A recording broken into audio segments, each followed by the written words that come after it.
Let's make some Espadrille Mules. The free written crochet pattern is on my website deliacreates.com, but I'll walk you through the process. You'll need Espadrille soles. I got mine from a Happy Stitch who also sells the soles in a kit with most of these other supplies as well. Raffia yarn. This is the color you are probably the most familiar with in crafts and such, but it also comes in lots of other colors, including this chocolate brown, which I used. Scissors and a blunt tip yarn needle. You need the blunt tip for when you weave in the tail so you don't perforate the raffia. But you also do need a sharp tip tapestry needle for sewing the shoe upward to the soles. You can also get a curved version, but I prefer the straight needle. Sewing pins, a block of beeswax, and about 180 feet of cotton espadrille thread, a 3.5mm crochet hook, and a jar opener to help push the needle through some sticky spots when sewing through the shoe sole. You can also use a deflated balloon instead. Before we begin, it helps to prepare the raffia yarn. Sometimes it can be flat, which makes it harder to crochet. I like to scrunch it and twist it to make it more manageable.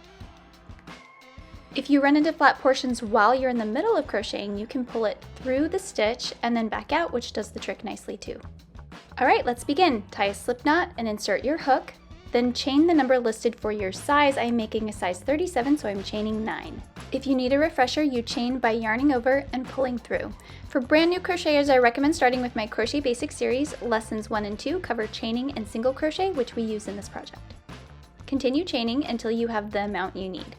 In the second chain from the hook, work a single crochet. To single crochet, insert your hook, yarn over, pull through. You should have 2 loops on your hook. Yarn over and pull through both loops. Now single crochet in each chain across to form the first row.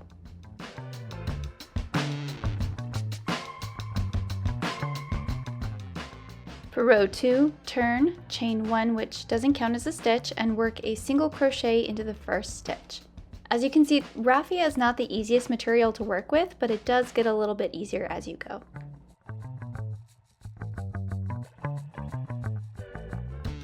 Now we are going to work another single crochet into this same stitch, so that's 2 single crochet into this first stitch. This is called increasing.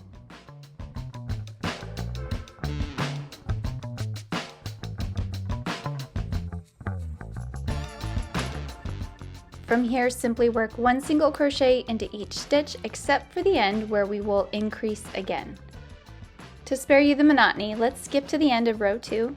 Count your stitches to make sure you don't miss any, then in this last stitch, work 2 single crochets in the same stitch.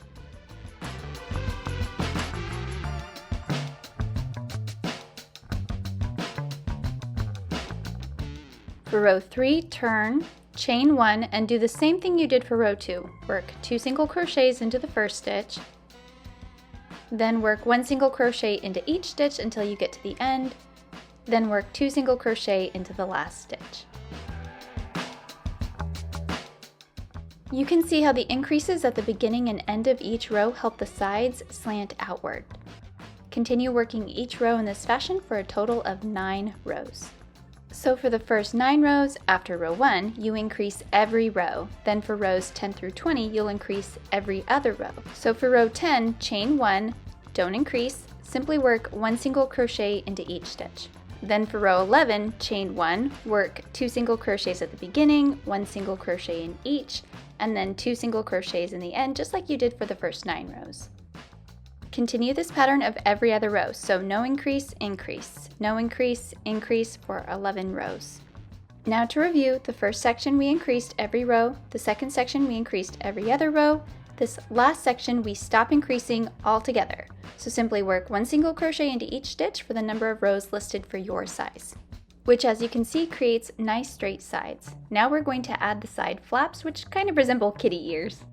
To create the first flap, turn, chain 1, work 1 single crochet in each stitch for 9 stitches. Then stop and turn to start the next flap row. Chain 1, now skip the first stitch and single crochet into the next. We are now decreasing each row by 1 stitch. Work 8 single crochet to the end, then turn, chain 1 and work 7 single crochet.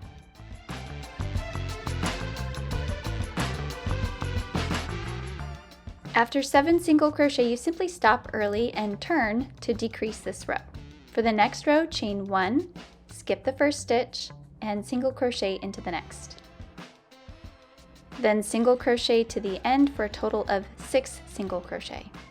Turn, chain 1, single crochet for 5 this time. Then turn, chain 1, skip 1, and single crochet into the next. Work a total of 4 single crochet. Cut a 5-inch tail and tie it off.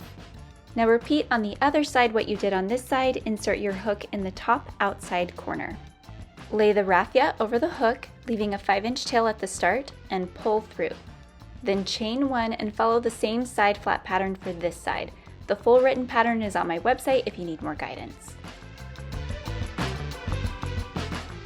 You should now have identical mirrored side flaps with 4 single crochet at the tops of each. Without tying off the second side flap, we are going to work a finishing row all along this curve at the top. Turn, chain 1, work 3 single crochet. We are going to skip the last single crochet and work into the side of this decreasing stitch. Then single crochet into the side of this stitch and the top of this stitch, as we smooth over what looks like stair steps of decreasing stitches. It doesn't have to be exactly what I do as long as the finished look is even and smooth, but here's a diagram if you want exact instructions. I also have included this in the written pattern. When you make it down the decreasing stair steps, skip working in the side of the last side flap row and single crochet into the top 2 loops of this stitch. Then single crochet across the flat portion like normal. Don't work into the side of this side flap. Mirror on this side what you did on the other side. Refer to the diagram again if you need to, then finish with 3 single crochet at the top of the second side flap. See how the finishing stitches really clean things up? Tie off the end, then thread each tail onto the blunt tip yarn needle and weave them in. Once you have woven in several inches of the tail, remove the needle and cut off the excess. One shoe upper done, repeat the pattern to make 1 more. To sew the upper to the espadrille sole, first pin the upper in place with sewing pins. Start at the toe and add a pin, then pin around each side, lining at the edge of the shoe upper with the edge of the sole. This allows you to test the placement and easily make adjustments if needed.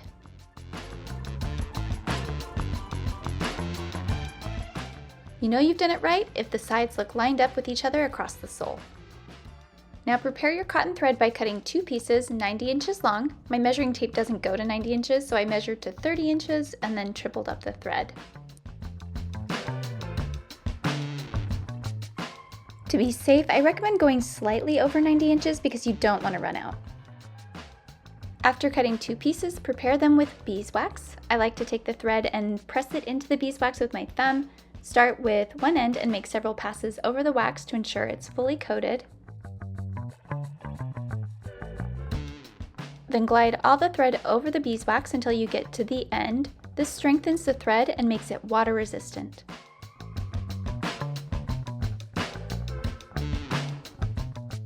Wax the end a few times, then repeat 2 to 3 more times for the full thread. Here's a side-by-side comparison of the unwaxed thread on the right and the waxed thread on the left. The unwaxed thread is fluffier and more flexible. The waxed thread is stiffer and thinner. Tie a large knot into one end of your waxed thread. Make a triple or quadruple knot so that it's big enough to resist being pulled through the layers of the espadrille sole. Thread the other end onto the sharp tip tapestry needle. I like to start on the right-hand side of the shoe. Insert your needle through the side of the sole, up through the top of the sole, and through the shoe upper about 3/8 of an inch away from the edge.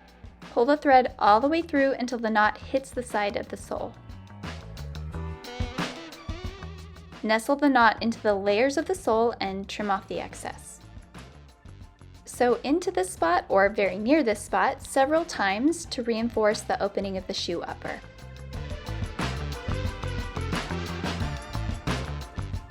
With the beginning reinforced, insert your needle about 3/8 to a 1/2 inch to the right of the stitches. You can go about this a couple ways. Option 1, you can pull the needle through the sole and then sew into the loop, we are creating what is called a blanket stitch. Option 2, push the needle through but not all the way, then wrap the thread over the needle before pulling it through. To make sure that the blanket stitch looks right, I like to pull the thread over to the right between each stitch. Continue working blanket stitches all around the edge of the shoe and shoe upper. Just a few notes, if you want your stitches closer together than this, you will need to prepare a longer piece of cotton thread before beginning. Also, you can use the seam allowance to adjust the sizing slightly to make it tighter, make the seam allowance wider. If you want it looser, err closer to 3/8 of an inch or 1/4 of an inch. Double check that your sides match up, then finish the stitching the same way you started. Loop around and sew through the last blanket stitch to help it lay flat. Then work several reinforcing whip stitches at the end of the shoe upper. Sort of knot into the last stitches with your needle. Then push the needle through the sole and out through the side of the blanket stitches. Remove the needle and cut away the excess thread. Then repeat for the second shoe.